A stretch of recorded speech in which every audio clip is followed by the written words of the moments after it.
আসসালামু আলাইকুম everyone, this is Marjana from Ibrahim Marjana. রাত ৩টার সময় যখন ফুচকা খেতে ইচ্ছে করে, ফুচকাগুলো বানিয়ে নেওয়ার জন্য পুর রেডি করে নিচ্ছি। তো পুরটা শুধুমাত্র আজকে আলু দিয়ে শর্টকাট ভাবে বানাবো। তো আমি যেভাবে করে শর্টকাট ওয়েতে আজকে ফুচকা খাবো সেটাই আপনাদেরকে তৈরি করে দেখাবো। যাই হোক, এখানে আলু সিদ্ধ করে নেওয়ার পর আলুটা ভালোভাবে মেশ করে নিয়ে এর মধ্যে দিয়ে দিলাম পেঁয়াজ কুচি, কাঁচামরিচ কুচি, ধনিয়া পাতা কুচি, আরো দিয়ে দিলাম স্বাদ মতো লবণ, বিট লবণ আর চটপটি মশলা। এই সবকিছু দিয়ে একটা চামচের সাহায্যে ভালো করে মিক্সড করে নিলে কিন্তু আমার ঝটপট পুরটা রেডি। আর ডাবলি থাকলে অবশ্য ডাবলি দিতাম, ডাবলি অলরেডি ফ্রিজে, তো নামিয়ে কখন আবার নর্মাল করে অ্যাড করবো এই জন্য আর ডাবলিটা দিলাম না। এখন চলে আসলাম টক বানানোর জন্য। বাসায় আজকে তেঁতুলও ছিল না আনফরচুনেটলি, যার কারণে লেবুর টক বানিয়ে খাবো। মানে যাই হোক, ফুচকা খেতেই হবে। এদিকে ওয়াদি বেবিও কিন্তু এখনো জাগানো, ও কিন্তু এখনো ঘুমায় নাই। আমরা কিন্তু অলমোস্ট ঘুমাইতে ঘুমাইতে 4টা, 4:30, 5টা এরকমই বাজে। তো ওয়াদি বেবিও ফুচকা খাওয়ার জন্য ওয়েট করছিল। টক বানানোর জন্য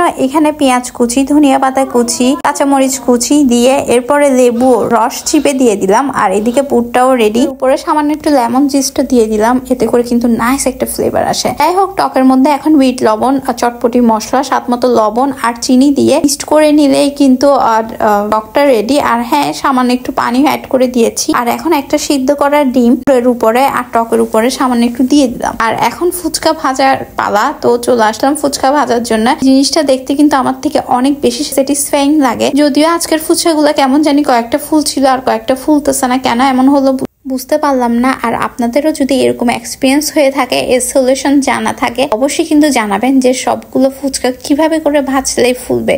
দেখতে পারতেছেন যে এখানে কয়েকটা ফুচকা কিন্তু অনেক সুন্দরভাবে ফুলছিল, আর কয়েকটা কিন্তু একেবারে পিচ্ছি পিচ্ছি হয়ে অতটুকুতে ফুল স্টপ হয়ে যাচ্ছিল। যাই হোক, এরপরে ফুচকা রেডি করতে করতে আমি টায়ার্ড হয়ে গেলাম আর আমার অনেক বেশি লেবুর শরবত খেতে ইচ্ছে করতেছিল। তো লেমন জুসটা আপনাদের ভাই আমার জন্য বানিয়ে ফেললো। এরপরে চলে আসলো আমার জন্য এই ফুচকাগুলো নিয়ে। যাই হোক, ফুচকাগুলো দেখে শান্তি পাচ্ছিলাম আর অনেকক্ষণ পরে মনের আশা পূর্ণ হবে, মানে ফুচকা খাওয়ার তৃপ্তিটা মিটবে। যাই হোক, এখন বাজে অলমোস্ট 3:30 আর আমরা বসে বসে এখানে ফুচকা করছি। আর কার আমার মতো এরকম মাঝে মধ্যে ফুচকার ক্রেভিংস হয়, অবশ্যই কিন্তু জানাবেন। আর কে কে ফুচকা আবার আছেন, অবশ্যই কিন্তু কমেন্ট সেকশনে কমেন্ট করে জানাবেন। লেবু টকটা দিয়েও কিন্তু ফুচকাটা খেতে আসলে অনেক বেশি ইয়াম্মি লাগছিল। মুখে দেওয়া মাত্রই কেমন জানি খুব অসাধারণ শান্তির একটা মনে হচ্ছিল জায়গায় পৌঁছে গেছি। যাই হোক, ফুচকা আবার যারা শুধুমাত্র তারাই এটার মানে মজাটা বুঝবে। আজকে বাসায় যাই ছিল তাই দিয়ে কিন্তু এই ফুচকার ক্রেভিংসটা মিঠালাম।